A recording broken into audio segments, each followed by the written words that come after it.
Hello everyone, and welcome. Apologies for the slight delay in getting underway. My name is Ross Stevenson. There's no way I've done whatever I just did with that. It was unbelievable. Welcome, thank you very much for attending on such a beautiful morning. I'd like to acknowledge the board members of the Doxa Foundation who are here for the launch of the Doxa Youth Foundation Engaging Students Wiki. Until 5 minutes ago I didn't know what a wiki was, but I'm sure all of you do. Essentially, it's a wiki that identifies kids at risk of leaving school early and tries to get them not to. And also the launch of the Doxa Engaging Teachers Research Report, research designed to show whether new graduate teachers have the skills to identify and engage with at-risk students. We're going to hear from a number of the speakers this morning. First, I'd like to introduce to you Malcolm Willis, who speaks to us from a unique perspective. He's the father of a now adult son with severe ADHD. He's also a very experienced teacher who over his 26 years in the teaching profession has taught both primary and secondary schools and with Indigenous students. He's currently a teacher at St Paul's College, Altona. Please make welcome Malcolm Willis.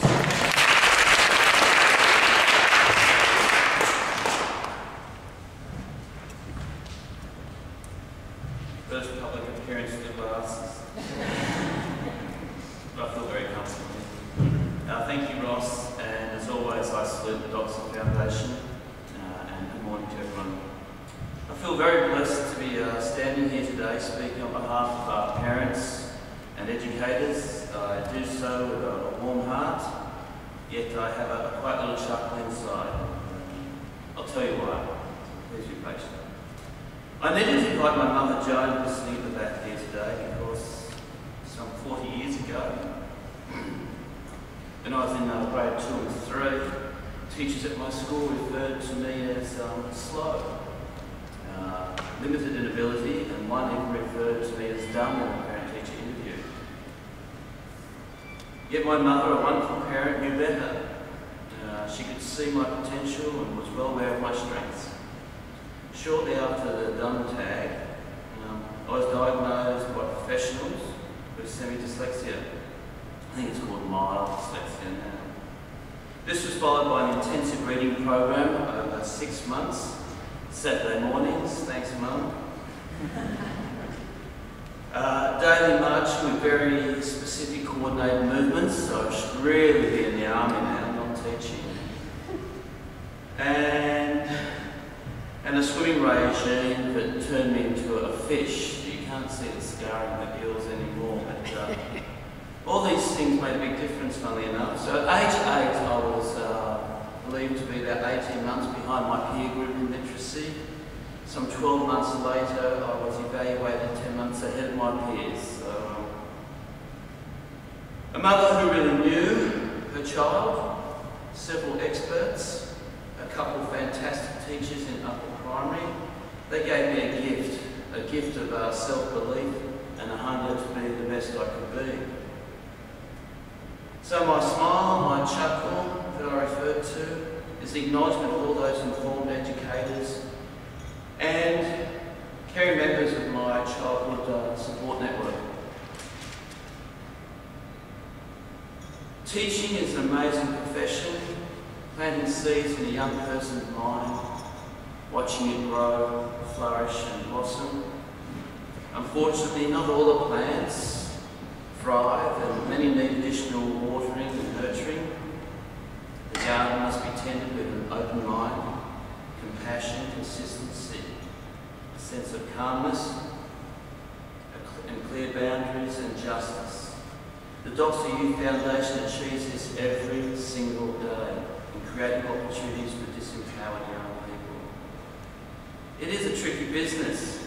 Imagine what it'd be like to struggle day in and day out with a constant sense of anger and anxiety ruling your mind and emotional state.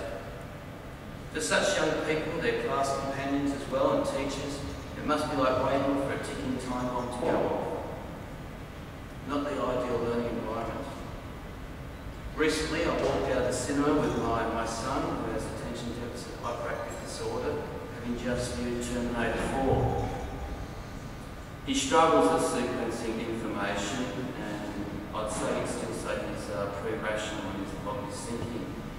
But he described the character, I don't know if you've seen the film, but one of the two main characters was human. In the film, it's sort of half human and half robot, and the character is torn between his humanness and the desire of the robots to take over. And we came outside and he lit up the usual cigarette and said, "Dad, that's me." He said, "The loving part of me, the part of me that loves my family, is the human, and the part of me that is always angry and hates so easily and is aggressive, that's the robot." Another scenario. How hard is it to belong in a school when you just don't comprehend the subtle nuances of non-verbal communication, when everyone else very much understands the social dynamics? You can see it in their lonely eyes.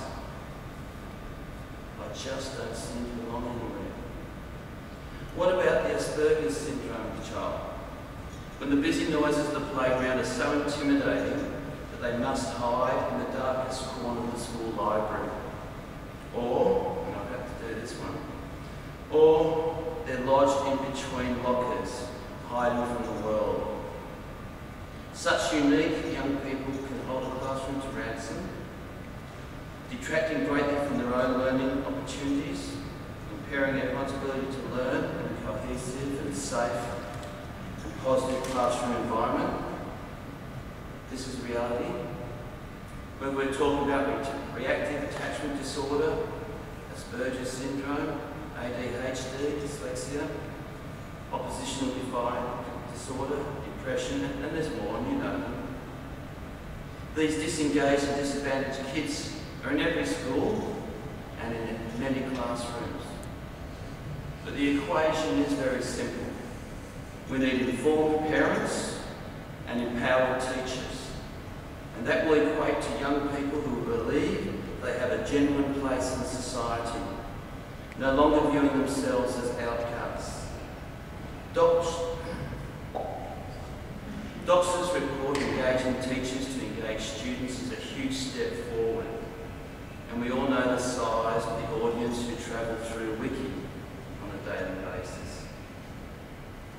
So from this day, parents, pre-service teachers, new teachers, those who may be teaching a long time, counsellors and school administrators, in fact any person wishing to play a role in supporting young people who are disengaged, challenged by behavioural factors, by some degree of mental impairment, can find out about proven techniques, sound teaching pedagogy that can help and guide needy students and their peers.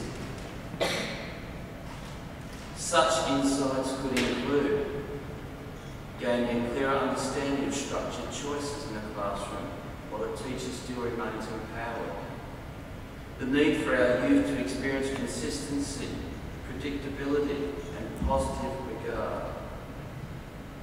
The importance of working closely with parents who should be treasured and are often experts in their child's conditions.